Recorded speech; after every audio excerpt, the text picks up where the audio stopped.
like the goose flying south for the winter, Christmas has returned once again to arouse jubilation for some and miserable heartache for others. I killed a goose once. You can't kill Christmas. It's eternal. Anyways, allow me to formally welcome you all to the third installment of Pico the Spicy Warlord spends his holiday editing a video about Japanese people pretending to be American. Despite this very cynical opening, I really do look forward to this every year. Sitting back with all of you and checking out some of the coziest seasonal specials Eastern Animation has to offer. It's been a fairly uneventful December thus far.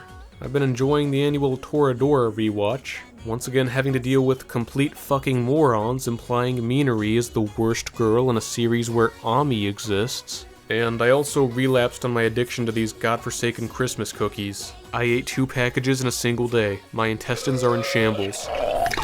This year's batch of holiday episodes is gonna be fantastic. I picked out some of my all-time favorites from the collection, and I guarantee, if you're still not feeling that warm Christmas spirit yet, then by the end of this video, you're gonna fucking die. The first show we're doing is Minami-ke. Merry Kristalmas!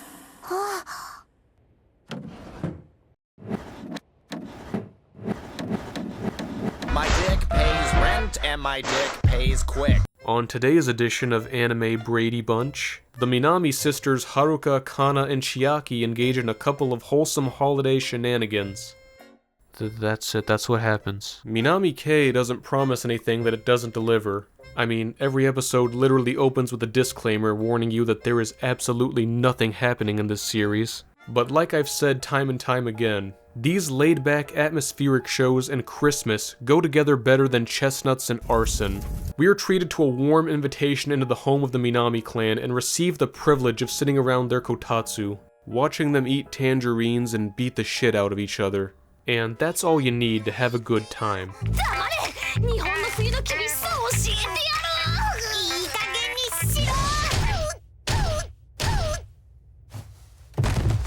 These episodes are oozing with that pure concentrated cute juice that any show with an art style like this is known for.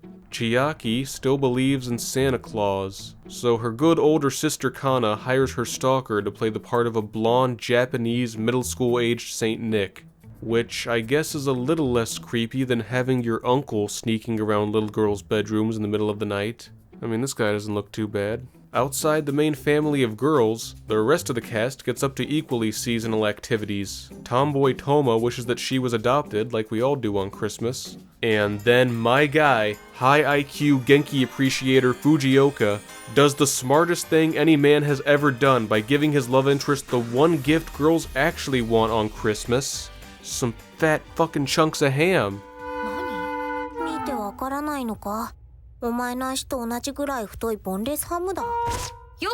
Actually, it seems food really is the one thing binding hearts together this time of year.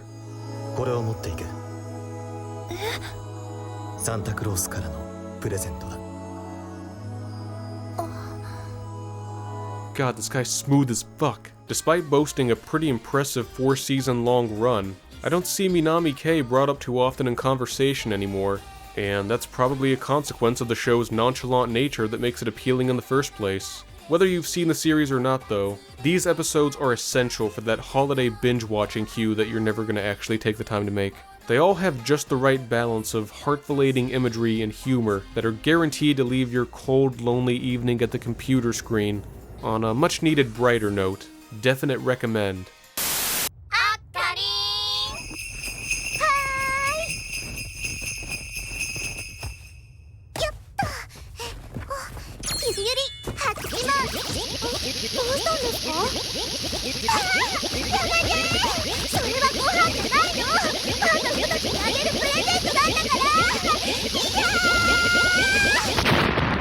Now, we all know it's customary for these Christmas episodes to promote good Christian values like charity, kindness, and heterosexuality, but I'm thinking we should switch it up and do something gay, because nothing makes me more jolly than girls surrendering to their sinful lust before the eyes of God. We're gonna do Yuru Yuri, because it was either this or Sakura Trick, and I'll be damned if that's happening on my channel.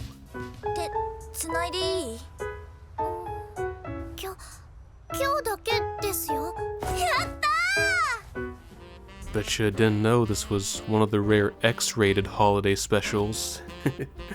Just call me Frosty, cause I'm starting to melt from all this heat. My dick fell off. It's on the floor. Yuru Yuri can be frustrating for a lot of people. It never wants to go too far with the homo tone, so you can expect less sloppy lip locks and more awkward blushing and groping gags. Rocking around Christmas tree at Christmas party hop. These episodes touch on more prevalent pieces of Japanese holiday traditions, such as the celebrated Christmas date, followed by a fun romp in the karaoke booth. Watch me sing this fucking classic tune from a fucking lovely country of England, you bitch. Sit on my face and tell me that you love me. Hey! We have a little bit of a story here. Group leader Kyoko decides to pair up all the closeted lesbians making up the cast and sends them all off on fun little dates around the city, leading to some quirky character interactions we otherwise never get the chance to see. You're thinking there'll just be some typical drama caused by the lack of chemistry between the more odd couples, but in a surprising twist, they all actually managed to get along better than they expected. I genuinely like how Ayano and Yui, two girls who almost never get some time alone, spend the entire day just sitting on a bench having a nice one-on-one conversation. It's like they get to provide each other with a mutual therapy session. And at the end of the experience, they realize just how much they actually appreciate the company of their ordinarily annoying companions. It's lovely. But yeah, that's about it for the wholesome stuff. The rest is just really gay.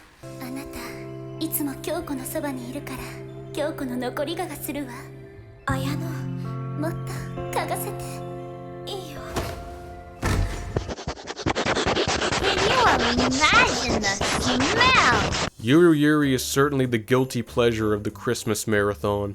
I mean, it's not hallmarked here, but it's not something you can just have mom and dad walk in on and expect them to look at you the same way again afterward. Pretty cute though, maybe even funny, if your standards for comedy have been reduced to nosebleeds and kissy faces, which is about where I'm at by now. My brain is fried to hell and back. This is what happens when you consume too much Yuri in one sitting. This is God's wrath. Most Christmas specials are designed to make you feel happy, whereas some are designed for the sole purpose of making you feel like your soul's been ripped out and defiled. Once in a while, though, you'll find one that goes a step beyond and makes you feel a mishmash of just about every emotion. And those are the ones that leave the strongest impressions. The golden example of such an episode is found in Ping Pong the Animation. Merry Kristalmas!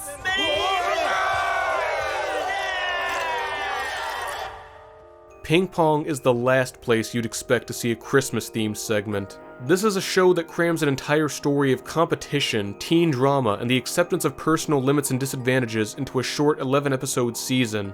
And the idea of dedicating even one of those episodes to everyone doing Christmas stuff seems outrageous. Not only that, but the episode pops up out of nowhere in the middle of the season, right when everyone in our huge cast of ping pong players are dealing with copious amounts of angst and real-life bullshit. Do we really have time to eat cake and sing karaoke amidst all of that? Yes, we do, because that's just what Christmas is. A momentary reprieve from the overwhelming chaos of day-to-day living. An excuse to block out the noise spoiling our chances at relaxation and happiness by enjoying the comforts of home, family, or just peace and quiet. クリスマスプレゼントよ。信じられない人を誘っておいて、私帰る。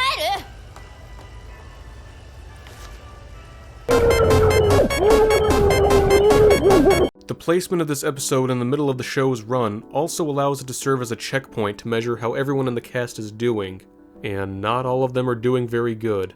Peiko is all alone and more lost than he's ever been after losing all motivation to continue playing his favorite sport. His Christmas Eve ends with him getting drunk off boozy bonbons and sleeping in a boat. Meanwhile, Smile is fully consumed with his training to the point where he doesn't even know how to enjoy his holiday without eating cake alone in his dimly lit kitchen. And then Kazuma's just trying to get his cousin to stop trying to fuck him. The best development we see, however, comes from Kong, the Chinese transfer student who initially despised the fact that he's stuck playing ping pong in the same country as all these filthy Japs. But in this episode, he's attained humility after experiencing loss at the hands of the people he looked down on. And now, he's inviting his teammates into the kitchen to cook wontons with his super nice mom, and they're all having a great time. It's one of the most beautiful portrayals of character growth ever placed in a sports anime, or at least for a Christmas episode of all things. Seeing the guy whose entire goal is to return home, celebrating in his new home with new friends. And to top it all off, we have Kong singing the song All Alone on Christmas Eve, a montage that captures all the saddest elements of the holiday, while bearing the uplifting essence of a feel-good Christmas carol at the same time.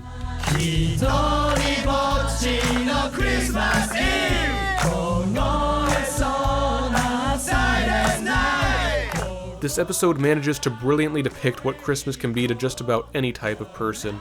The outcast, the loner, the romantic, and all the average Joes just trying to make a living and couldn't care less what day of the year it is. They all have different sets of problems and different outlooks on life, but they share solidarity in the fact that whether they're happy or sad, whether they have promising futures or no future at all, for tonight, they're all alone on Christmas.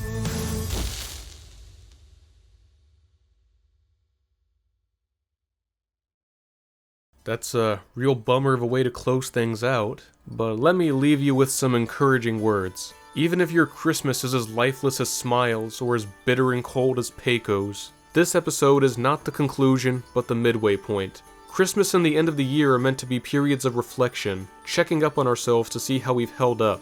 And even if our current status is far from desirable, we can always look forward to the fact that we got a whole nother year coming up, and the chances to make it better than the previous are infinite.